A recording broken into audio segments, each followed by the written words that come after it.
Hi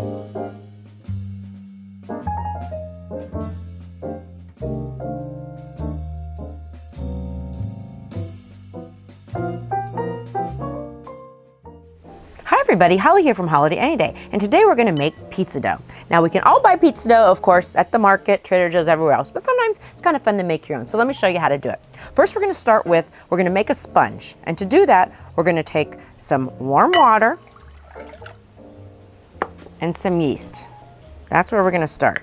We're going to dissolve the yeast in the warm water. And I just do warm tap water, it's nothing. It doesn't have to be super hot. You don't want to kill the yeast. So we'll dissolve it pretty good in here. Okay.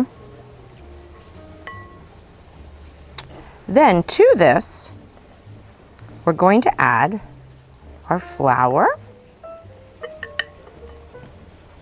And this is bread flour, by the way. And the recipe, of course, is on the site. And we're also going to add some wheat germ. And we're going to add some rye flour. It just gives it some extra interesting flavors. So let's get these all combined. And this is what we call our sponge. So we make this ahead of time and let it sit, and then we add the rest of the flour and the water to it. We'll just stir it up with a wooden spoon. Takes a sec. Okay, so see, I've combined this just to combine. Then what we're going to do is we are going to cover it with plastic wrap and set it aside. And you want to cover it real tight. Either I use 2 levels or layers of plastic wrap, or I do 1 layer and a rubber band or twine around it, but we'll just go ahead and do 2 here. So I've got the wrap. Just seal it up nicely. Then I usually put a towel over it and set it aside for about an hour and a half in kind of a warm room temperature, maybe 7 degrees kind of place. So my dough has been resting for about an hour and a half. Let me show you how it's going to look. It's going to get a little bit bubbly from that yeast. Okay. And I transferred it to the mixing bowl. Obviously, I couldn't put the glass bowl in there. To it, we're going to add the rest of our flour. We are going to add the rest of our water. And we're going to add a little bit of honey. I usually just squeeze it in because it's about 1.5 teaspoons. Okay, now if I can get it on my KitchenAid, we'll be in good shape. Let's see, we got it on back here. There we are. Okay, good. Then put our dough hook on. Let's put our bowl in position, and we're going to do it at low speed for a couple of minutes.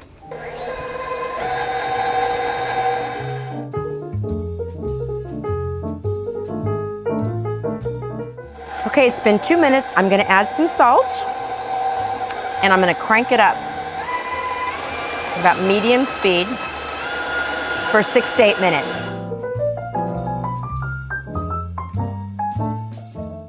So like I said, we're going to do this for 6 to 8 minutes.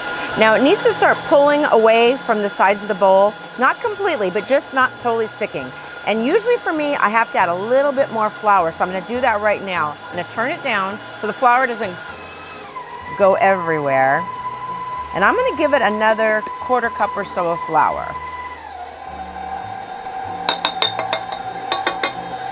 Okay, let it combine, and then we'll put them back up a little.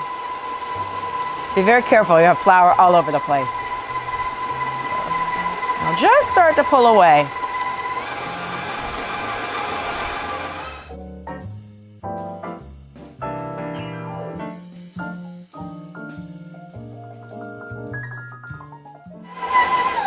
Okie dokie, I think we're ready to roll. Let me show you this. So it's been going in maybe about 8 minutes. So let's release him. Now this is kind of the mucky part. I've got a bowl that I've oiled.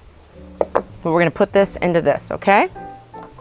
Let's get rid of this guy first. It's always a little bit of a challenge. And I'm just using my hands. I just washed them. It's not the best with all my long fingernails, but you know, we do what we gotta do, right? Okay. Put that over there. Okay. Pull this guy out. Then, here's what it's gonna look like.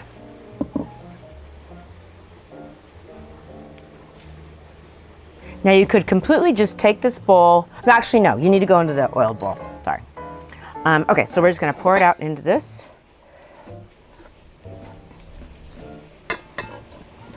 Okay, let's see if I can show you how we're gonna do this.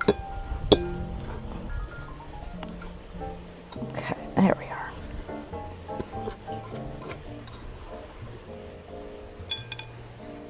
Okay then. Now, we're gonna cover this in plastic wrap just like we did before and set it aside for about 45 minutes.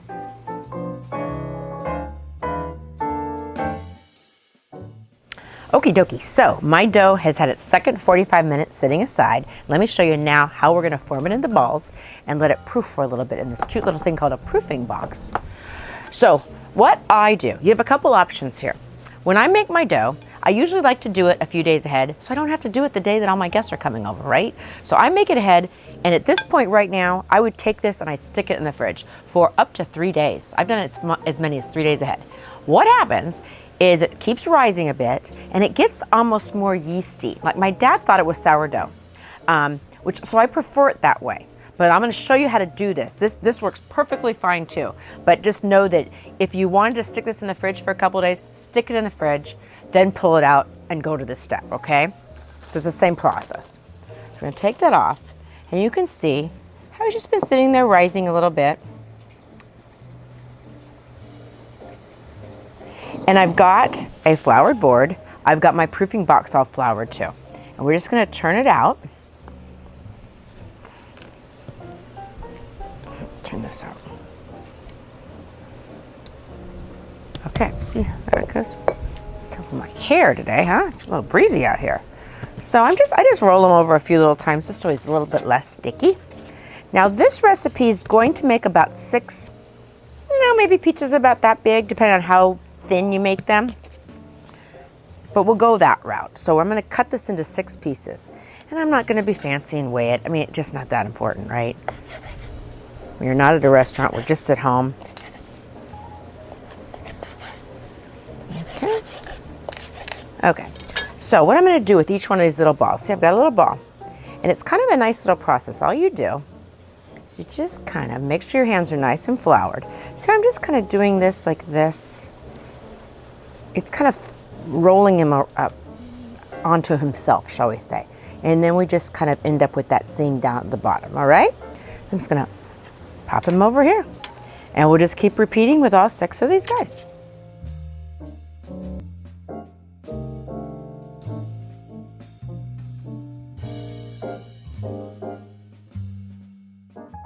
Okie dokie, so as you can see, make quick work of that. So what we're gonna do, now, if these had been in the fridge, it's gonna be a lot colder, obviously, the dough. And I would leave it sitting here in the proofing box for probably a couple hours before I wanted to use it, because as it sets and settles a little bit, it gets way more stretchy and way more easy to form. Right now, if we wanted to use this, I'd probably let it sit here for maybe an hour and just hang out. And don't be afraid, I mean, don't worry if when you come back to the box, they've settled down a little bit. Just kind of put them back into a ball shape. Also, if you don't have a box, you could totally just let these set right here.